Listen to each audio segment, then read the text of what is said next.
congratulations on the movie. Thank you very much. It's nice to see that's finally coming out after a long wait. Yeah. Oh God, yeah.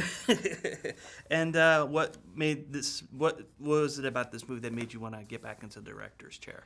Well, I had an amazing run as an actor and producer, and I was really hungry to direct again. And it was actually my Aftershock co-writer and director, Nicolas Lopez, who's like, okay, it's time. We need another movie. Mm-hmm. And I had about 60 pages of The Green Inferno written. And during the shooting of Aftershock in 2012, we finished the script with Guillermo Amoedo, and we started prepping it. I wanted to make a movie that looked and felt dangerous. I feel that movies have gotten too safe. I think that everything looks like it's in a studio or in a house. And look, Knock Knock is set in a house too. There's nothing wrong with that. But I feel like there's a dangerous type of filmmaking that's missing. I love the old 70s and 80s Italian cannibal movies, but even films like Apocalypse Now, the Werner Herzog films, Gary the Wrath of God, where you watch the movie and you say, whoever made this movie was absolutely insane. I wish Fitzgeraldo. I go, Herzog's completely out of his mind to make this film. And I wanted that kind of movie. I wanted a movie that 40 years from now, people look back and they go, I'm glad somebody made this, but this looks crazy. And it was that kind of a shoot. I mean, we shot in the Amazon, deeper than anyone had ever taken a film crew, and it was very, very dangerous, but we survived. I mean, but what really brought about Green Inferno was this new form of activism that I call slacktivism, this sort of reactive social justice warrior has been the latest term for it, where people are just retweeting and liking things and kind of feeling very smug about it. And I just saw a lot of this happening. It started around Occupy Wall Street, which is this important moment in culture and time.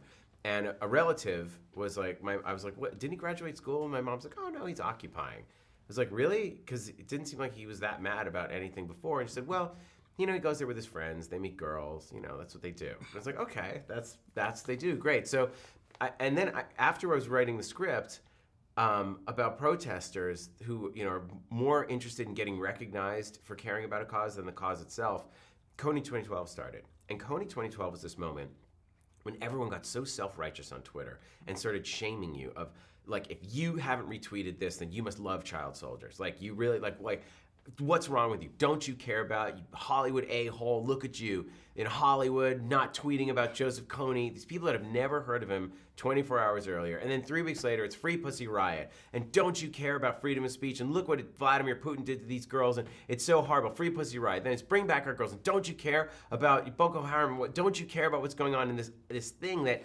everybody's tweeting, like retweeting defensively because they don't want to look like they don't care. Everyone's like, oh no, I care. See, I retweeted. So I wanted to make a movie about students like that. These kids that go get involved with the cause, that think they can just go in, save the Amazon, not because they really care about saving the Amazon, but because they care about looking like they care. The moment that they are happiest is not when they shut down the protest and save the village. It's when they're retweeted by CNN. It's when they're trending on Twitter. And it's when they're making the homepage of Reddit. They're like, that's it, game over. Those are the people I want to see crash in the jungle and just get eaten. Because from the point of view of the villagers, they're just invaders. They just see them as people dressed in construction suits tearing up their land, and they've crashed in their backyard. They're going to punish them like invaders. So that's what's fun for me, is the clash of cultures. Yeah, absolutely. Yeah. And speaking of the villagers, it's fun. It's fun to watch them sort of like going through a dead body and tearing it apart like it's just another day at work. Whistle while you work. I mean, the village had to be a real functioning village. And we found this amazing village in Peru, and the whole village got in on the making the movie, and they loved it. It was so much fun. We had to conceptually explain to this village what a movie was. They're so cut off with no electricity. Many of them had never seen a television before, let alone a movie. A lot of them have never left the village. They're too isolated, and the village does not have a boat. They have little canoes so they can go to the neighboring village, but that's about it. So, for these people, even though they had never seen a movie, they are storytellers. So they got that we were telling a story, and everybody got into it. And that was the idea. We were cutting up the bodies. I just said, just make it like it's a kitchen, and you're salting, and they're singing their songs, and they're talking. And that's what makes it so sick, is that ultimately we are just pieces of meat, that we can be intelligent, thoughtful creatures, we can write, we can create, but ultimately, at the end of the day, we are worm food. Worms are just going to see us as meat and eat us. And that's a terrifying thought. I think that's what's so scary about sharks, is that a shark will eat you. That idea of being eaten is this primal fear that we have. And in a strange way, and I think that's why zombie movies are so successful. It's the fear of being eaten and turning to wanting something that eats. The truth is, if we could all just stomach cannibalism, we'd probably cure world hunger.